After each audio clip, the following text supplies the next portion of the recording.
दोष देही जननी जड़ते ही, ये प्रथम कारण। द्वितीय कथा कहूँ पुराण तो तुम पर कुटिलाई, तो प्रति जा हृदय कुटिलता अच्छी जटिलता अच्छी सन्देह तते जे करुची मु राम आज अभिशाप दौची जाऊ लोक परलोक न साई, से इहलोक जिते पुण्य करछि नष्ट हो जिवो, परलोक पे जो पुण्य संचय करछि नष्ट हो जिवो। हाहाकार पड़गला सभा भितर, ये ता मुह को से ता मुह को चाहला कले किरे आमे तो दिने भाबुथिले भरत बोधे सिंहासन बसिबो, आमे भाबुथिले भरत सिंहासन बसिबो, आमे भी बेले बेले भरत को सन्देह दृष्टि देखुथिले। माँ जमी बर मागिले बोधे कई कहते माने भरत इच्छा थी ता माने भरत को टिके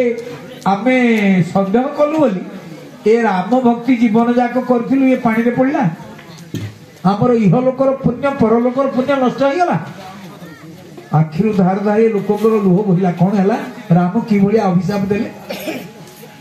समस्ते मुह तल को पोती दे कहले जीवन जाक राम को भक्ति कलु फल बर्तमान कौन पाइबू, भरत को सन्देह कर इहलोक आ परलोकर पुण्य नष्ट हो। भगवान राम देखिले सभा चुपचाप देखो तू किमती निज फोटो को टाणुं, पॉलिटिकल लीडर माने पॉलिटिक्स कर पारिबेनी। भगवान राम देखिले मु तो एकुटिया समस्त भरत को प्रशंसा करछन, भरत प्रशंसा करी लोक मत केमिति मो आड़ को आसीबो। भगवान राम का राजनीति केमिति देखो कैकेयी कर प्रशंसा कले भरत कर प्रशंसा कले, देखिले समस्त तळु मुह को पोतिकिरी होइचंती कहले शुण आ गोटे कथा मु कहूची कौन कहले जो मैंने भरत को सन्देह करिछ तुमर इहलोक परलोक नष्ट होइचिबा कथा, किंतु लोक सुजस परलोक सुख सुमिरत नाम तुम्हार। कहले भरत आ गोटे कथा कहूची ना कौन कहले जे तो ना स्मरण करिवो लोक सुजस परलोक सुख, ए लोकर सुजस पाइब परलोकर मध्य से सुख पाइब केतेबे सुमिरत नाम तुम्हार, जे भरतर ना सब स्मरण करतु भरत ना जे भजन करतु बोले श्री श्री भरत लाल की जय। जेतेबेले राम एतिकी कहितंती प्रजा माने कहले गोटे चांस मिलियो आउ यह लोक परलोक नष्ट होबनी, सांगे सांगे लोक ठिया आले दो हाथ ऊपर को टेकिले कहले जय भरत जय भरत जय भरत जय भरत जय भरत। यह लोक परलोक सुख पाइले पर भगवान राम कहले अच्छा ही वाला काम, सभा से दिन विसर्जित हो गला। वाल्मीकि रामायण तो पुंखानुपुंख भाव लिखाई केतना सभा सभा होती कौन जब वाल्मीकि रामायण 8 मिनिट गोटे हाँ ताले गोटे मन ग्लानी मेटी जाते गोटे बाग हाँ रामचरित मानस संक्षेप लिखाई ये सभा बवा कथा जाओ सभा बसी किसी डिसीजन किसी सभा स्थिर भरत कहते गुरु कहले मु भाई किसी कहबी भाई को आगे किसी कहवा मोर धृष्टता ये कथा। तापर दिने आसिक जिते शुणी जनक महर्षि जनक आसिक पहुंचती अयोध्या लोक मैंने पाछटी आनी कुटीर निर्माण कर जनक आउ धर्मपत्नी सुनयन आसिक पहुंचती कौशल्या माँ आसिक पहुंचती कहले समुद्री समुद्री गोटे कथा शुण ना कौन कहले या घटना कहले हाँ आम सब शुणिलु कहले गोटे कथा माँ कौशल्या कहले कहले वशिष्ठ कौ पड़ू हो पारना केतले राम पटे केतले भरत पटे भरत मुह खोली राम को कहूनी सिंहासन तुम फेरी चल अयोध्या को बोली राम भी भरत को किसी कहूनी तेणु ये जते गुरुदेव वर्तमान निरपेक्ष रहउचंदी समुदी आपण को काम हला किसी गोटे काम करी किसी गोटे डिसीजन नेबे आपण निष्पत्ति नेबे जनक कहले मु रघुवंश भीतर कौन निष्पत्ति नेबी कहले आ कोन एमपी सब जंगल में बसथिबे कहले अच्छा ठीक अछि काली की देखिबा माँ कौशल्या हाथ जोड़िकी कहले हाथ जोड़िकी कहूँ समुदी आ गोटे कथा निष्पत्ति एमती नेबे जे रामर जहाँ हौ मो भरतर मन जमी दुख न हो। जनक आश्चर्य कहले कौन है एक पुओ को जंगल भरत बस बोली सिंहासन बसती ये कहते राम जहाँ हौ भरत मन दुख न हो कहले हाँ कहीं कथा कहूँ मृत्यु पूर्व राजा दशरथ मते कहले शुण कौशल्या भरत कुल दीपा राम हूँ मणि दीप मणि मेघ पवन हेले मणि लिभिबनी मणि जो आलोक बाहर किंतु भरत हूँ कूल प्रदीप ये दीप टिके पवन लिभिज एत सूक्ष्म ये एत निरीह भरत मु तो महाप्राण कर मरुची मरुची कौशल्या ए कूल प्रदीप रघुवंशर लिभिबा तू दबुनी जो दुख पड़ी अयोध्या प्रदीप लिभिज तू रक्षा कर मो स्वामी कहते आज से कूल प्रदीप को रक्षा करने कहूँ मो भरत मन सामान्यतम कष्ट न हो आश्चर्य गले जनक महर्षि ये गलापर झील को डाकिले कहूली देखिले झील शरीर बड़ा दुर्बल हो जाए जंगल में बुली बुलिकी माँ झील को कहते आजिकल माँ तो कहते कहते हाईकोर्ट सुप्रीम कोर्ट ठिया करदेवी हाँ चक्रवर्ती रजार बहु कम बोली भावुं कि जंगल को धरी पलि आसिले किए से सेटा बड़ बड़ वकिल लगेबी कौन कहले माँ सुनना कहले पुत्री पवित्र किए कुल दौ सुजस धमल जग कह सब को कहले माँ तू दी कूल को पवित्र कर तू जहाँ काम कलु पितृकूल आम बड़ा आनंदित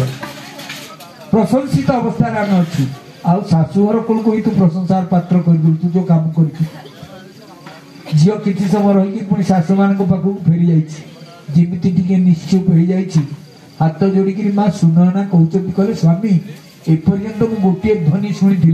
गोटे शब्द शुणी जनकर प्रशंसा शुणी से किए राम राम राम जुआड़े शुणी राम बाहागर बेलू राम तापर राम जंगल को आसला राम किंतु एटी उल्टा देखुची ना कौन ये जो भरत भरत भरत कहते कहले हाँ ठीक कथा शुणु कहले राम जननी भी भरत भरत भरत कहूँ कहले हाँ कहले भरत भी कौन कि भरत तत्व कौन मत कहला कहले मु कहि भरत तत्व कहले किए कह मत भरत तत्व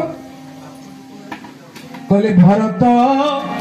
अमित महिमा सुनुरानी कहले मो असमर्थ भरत तत्व कहवा मु पूरा भरत तत्व जानी कहले किए कह कहले कहीं कहि परिबे भरत तत्व पूर्ण भाव में जड़े कह से ही जानी आउ कहीं जानी ना गुरुदेव वशिष्ठ भी कहि परिबे भरत अमित महिमा सुनुरानी जान ही राम न सकई बखानी कहले केवल राम भरत तत्व कहि परिबो भरत चरित कहि परिबो जान ही राम राम जानी कहले चलो ताले राम पाखु जीवा सकाळ पर्यंत आम भरत चरित ताठू बसिक शुणा सुनना कहले जन को कहले कहले एता भी संभव नहीं कहले कहीं एकुटिया डाकी शुणा कहले जान ही राम राम जानी न सकई बखानी भरत चरित कह बोली कहले राम कांदिब भरत चरित राम जानी कहि परिबनी भरत चरित एभलिया चरित जान ही राम न सकई बखानी एभलिया भरत चरित आ कौन तते कहबी रानी समस्ते भरत प्रशंसा करछथि ए कथा को संक्षेप करवा नले भरत चरित चलथिले तो चलथिबो सकाळ पर्यंत आ टिके गले तो बासना प्रसाद रे बाजिबो आपन कह मारो गुलिमो नाही आउ तबे ता परदिन सभा बसी कौशल्या तो कही कहले आउ सब तुम ठीक ठाक कर दबो सभारे से दिन सभापति हेले किए से जनक महर्षि जनक कहले भरत तम अंतर कथा भाई को आगे खोलिक कह ये बागुड़ी काबाड़ी खेलनी तुम किसी कहून से किसी कहना गुरुदेव किसी कहना अंतर कथा कौन खोलिक भाई को आगे कह गोटे कथा शुण तमे राम होती राम को तमे तुम गुरु बोली भावुच तुम इष्ट बोली भावुच तुम आराध्य बोली भावुच नारद भक्ति सूत्र लिखा प्रेमर लक्षण कौन कहले प्रतिक्षण वर्धमान अन्याभिलाषिता शून्यम जे भल पाए से अभिलाष किसी रखे से दे जाने तुम आदर्श जदि राम तुम आराध्य जदि राम तुम राम को कौन दे कर कह नवा कथा जदि होगा तुम ठीक राम को भल पाओ कह कौन कह सभा आरंभ है भरत कहले गोटे कथा जो आम आस मो भाई की सेति कहबी गुरुदेव आमको अनुशासन देते बापा जेहेतु प्रतिज्ञा कर जंगल कहीं रहा कथा मु शत्रुघ्न मोर रही जंगल भितर तीन ऑप्शन देते भरत कहले नतरु फेरी तीन माई भौर्य सीय सहित रघुराई प्रथम ऑप्शन देले कहले अच्छा जंगल यदि बापा कहते रही ताले सान मोठू सान लक्षण लक्षण कहीं मु राम सहित जंगल रही प्रथम कथा ये दी जन सान पिला फेरी जाते आम दी जन रही द्वितीय कथा प्रभु जदि द्वितीय प्रस्ताव मु दौची द्वितीय प्रस्ताव कौन जे जदि जंगल बापा प्रतिज्ञा जो किए पुओ रहा कथा आम तीन पुओ जाक रही बहु सिंह सहित रघुराई रघुनाथ सीता सहित फेरी जाते नतरु जाऊ मन तीन भाई बहुरिया सहित रघुराई श्री राम जय जय राम जय रघुनंदन जय घनश्याम आ गोटे प्रस्ताव अच्छी सभा नीरव कौन उत्तर देवे समस्ते परतम कहले सानुज पटय मोहि बन कीजिया सबई सनातु सानुज पटय मोहि बन अच्छा भाई को सहित लक्ष्मण किसी दिन जंगल में रहिले एबे आम पाड़ी सानुज मो सानुज है किए शत्रुघ्न सानुज पटय मोहि बन हे राम आपण आदेश करंतु भाई आमे बर्तमान शत्रुघ्न जंगल रही कीजिए सबई सनाथ ए प्रजा मान को अनाथ होइछथि सनाथ करि दंतु नतरु जाऊ बन तीन बाऊ दो भाई नाथ चलो में साथ नले सान दी जन फेरी जातु मु आपन को सहित जीवि तीनोटी प्रस्ताव देली जा करिया कथा करब भगवान राम का आगे किसी उपाय आउ नाही समस्त चुपचाप बसचंती भगवान राम जो पत्थर ऊपर बसले तळु को ओल्हेले गुरु को प्रणाम कले जनक को प्रणाम कले कहले भरत आ मो भीतर जो प्रेमर युद्ध चलता जो भावर युद्ध चलता भरत मु परास्त तू जीतिलु तो कथा रहिला मु राज्य तोटू ग्रहण कली मु तोटू राज्य ग्रहण कली तो आगे परास्त मु किछ कहि परिबि मु राज्य तोटू ग्रहण कली किंतु मु भी तोते किछ दायित्व देबा को चाहूँ कहले भाई जा दायित्व दे मु नेबि कहले राज्य को ग्रहण कली किंतु राज्य 14 वर्ष चलेबार दायित्व तोते दूची बोले श्यावर रामचंद्र जी की भरत का आखिरु धार धार होइकरी लोह बहिगला बोले भरत भैया चलना होगा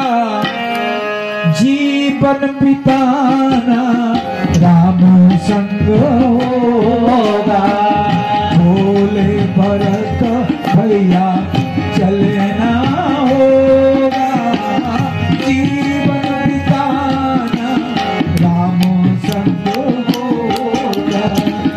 भूल के सदाओं में हो बचपन की बातें भूल के सदाओं में हो बचपन की बातें हार जात खेल में हमको जीता दे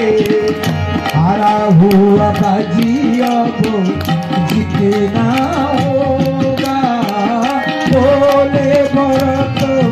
भैया चलना होगा बोले भाई आपण को फेरिबा पड़ी पिलादिन कथा मने पकांतु आमे जेतेबे चारि भाई खेलुथुले आपण जानी सुनी हमकु जितेबा को सान भाई मान को हारि जाउथुले आपण जीवन जाक हारी चंदी हमको जितेबे बोली आज की तो अपन को हारिबा को देबेनी हारा हुआ बाकी अब जीतना होगा बोले भरत भैया चलना होगा जीवन बिताना राम संग होगा आउ जेतिक दिन बंचिबो आमे राम को सहित बंचिबो राम को छाड़ी आमे बंची पारिबो भगवान राम का आखिर धार धार अश्रु बही गला कहले भरत मु तो कथा जानू किंतु तू चिंता कर मु जदि फेरी जीवी लोक माने बापा कोन कहि बापा प्रतिज्ञा कला पुता को मानि लगी तू कोन चाहूचु ए वंशरे कलंक लागू ए वंश को गोटे अपजसी वंश बोली सब कोन तो अपजसी वंश को आसु कोन तू इच्छा करू तेणु मु तो कहूची मु तो कथा मानिली राज्य तो नेली किंतु 14 वर्ष किंतु राज्य शासन कर मु प्रतिनिधि देकरी शासन करी कहले भाई एमती आ खाली केमती करी जनक कहले देखो तमे जदि राम को भल पाउछ ताका आज्ञा को पालन कर भरत कहले भाई मोर आ किछि कहिबार नै किंतु एमती खाली केमती फेरी जिबी किछि नै करी जिबी प्रभु करी कृपा पावरी दिली सादर भरत शीश धरिली श्री राम जय राम जय जय राम श्री राम जय राम जय जय राम। भगवान पादुकार पद स्पर्श कर लोक पचारती पादुका कहीं नेले धनुषार दे तुणीर दे पट दे पादुका कहीं देले मु काली कहूली मनीष कौटिक जाए मंदिर को गले ठाकुर को देखी सारा पर पादुका पाक पादुका मनीष पाक आसबनी बाबाजी मैंने कहले कहले पादुका नहीं गले कौन पे कहले जोता खोजी खोजिक राम जीवे से जोता नहीं से पादुका को आम बड़ निम्न दृष्टि हेय दृष्टि देखू त्रिपाठी बोधे अच्छा से जानी ये जो 15-20 वर्ष तले आम स्कूल 8 मल्लिक आम प्रवचन दबा मु कौन अभिमन्यु बाबू आम एठू पादुका नहीं जाऊ भरत जी पादुका नहीं कौ पादुका जानते से रास्ता कड़े सब मोची मान घर अच्छी देखी कि सेपटे संबर चमड़ार पादुका आम ये किणिकी नहीं जाऊ बेले बेले भी कर्मकर्ता मैंने दिखती सब वर्ष ए तो संबर ना चमड़ा कौन आस बड़ सुलभ मिले से छाड़ू से कथा तो मजार से कथा कहली प्रभु करी कृपा पावरी दिन पादुका देले कहले एटा गोटे पादरे मारुचे निम्न जिनस किंतु देखंतु मो भाई केमिति मो भक्त किमिति सादर भरत शीश धरी लेनी भरत मुंडे मुंडे किनेले रामचरित मानसर शिक्षा बापा आपन को कहले कहले पुओ चप्पल गुड़ा आलू मुझे जीवी बाड़ी आड़े पुओ कौन कर गोड़े माड़ी चप्पल आउची बापा दियो नाई बापा चप्पल बड़ भाई चप्पल गुरुजन मान चप्पल आप गोड़े मारे भरत शिक्षा देले मुंडे मुंडेब तक कृपा मिल से सादर भरत शीश धरिली मुंडे मुंडेले कहले भाई ये निष्ठुर रहे शेष आपड़ कहले आेतु आप मोर प्रियतम आपण को खुशी मोर खुशी मुझे राज्य शासन कले आप आनंदित जी किंतु ये जहाँ देले ये राज्य शासन सिंहासन बस ये पादुका सिंहासन बस भरत संसार को देखे देले मो भाई के मुझे केते भल पाए जोता को केते सम्मान दिए से सिंहासन बस राज्य शासन करिवो बोलिए भक्त वत्सल भगवान की आओ भरत